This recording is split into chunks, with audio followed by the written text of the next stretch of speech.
रायगड महाराष्ट्रासह देश विदेशातील ताज्या बातम्या पाहण्यासाठी मॅक्स इंडिया लाईव्ह चॅनलला सबस्क्राईब करा आणि बेल आयकॉन दाबायला विसरू नका।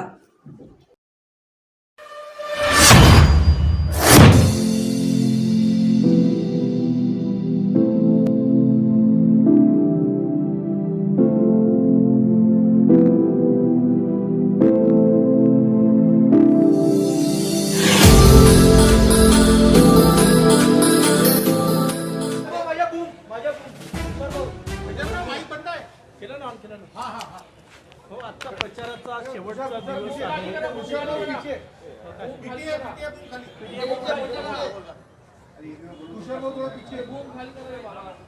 पूर्ण बहुमताने महाराष्ट्रामध्ये महायुतीचं सरकार येत आहे आणि प्रचंड मोठा विजय हा महाराष्ट्रात आम्हाला मिळणार आहे आणि महाराष्ट्राच्या जनतेने आमचा जाहीरनामा मान्य केला आहे।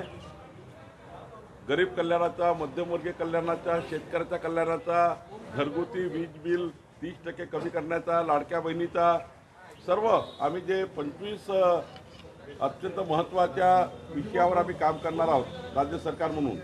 आता आमचा जाहीरनामा जनतेला पटला आहे आणि काँग्रेसचा जाहीरनामा आता धुडकाट पडलेला आहे। काँग्रेसचा जाहीरनामा कोणी मान्य करत नाही आहे। काँग्रेस खोटं बोलत आहे हे लोकांना कळलं आहे। मुख्यमंत्र्यांनी म्हटलं की 160+ जागा येणार, आमचं बहुमताचं सरकार येणार। 100% 160च्या वर, मी तर म्हणून 165च्या वर जागा येतील आणि 100% महाराष्ट्रामध्ये प्रचंड मजबूत सरकार येईल। काही अपक्ष आहे ज्या मतदारसंघात असे अंदाज आहे की ते निवडून येऊ शकतील, असे देखील तुमच्या संपर्कात आहे? नाही, आमच्या संपर्कात आज नाही आहे, पण अपक्ष निवडून आल्यावर साधारण जे सरकार येतं, सरकारच्या बाजूने त्या मतदारसंघाचा विकास करण्याकरता अपक्ष लोक राहतात। आज सगळ्या वृत्तपत्रामध्ये दोन्ही बाजूच्या जाहिराती आहे, एक दुसऱ्याचे उणधुणे काढण्याची जाहिराती आहे।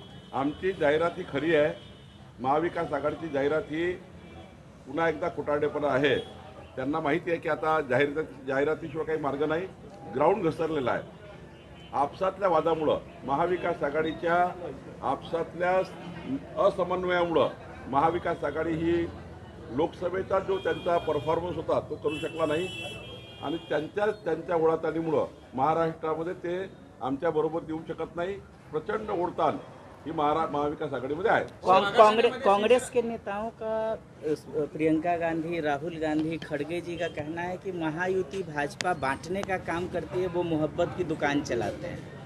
देखिए, कांग्रेस पार्टी ने लोकसभा में झूठ कहकर जो वोट लिए, झूठों का बाजार किया, उस वजह से जनता को विश्वास नहीं है। 4 महीने ही में ही जनता ने कांग्रेस को छोड़ दिया।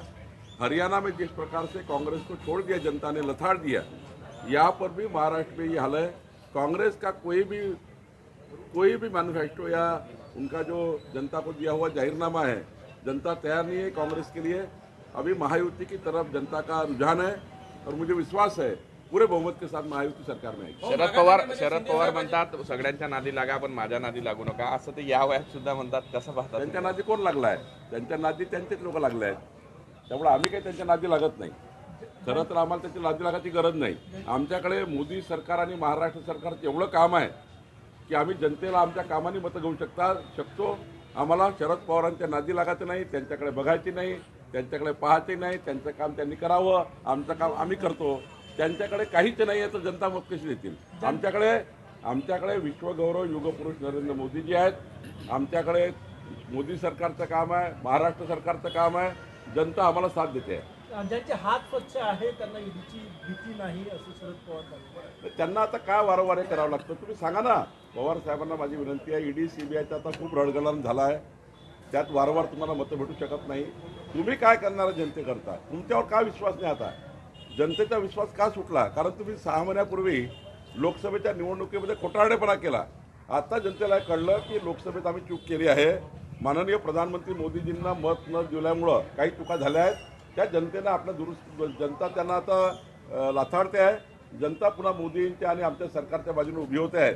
मला असं वाटतं की पवार साहेबांनी आता या भानगडीत राहू नये, पवार साहेबांनी विकासाबद्दल बोलावं। कामठी मतदारसंघामध्ये तुमच्या रॅलीला प्रचंड प्रतिसाद जो आहे तो मिळतो, काय सांगणार?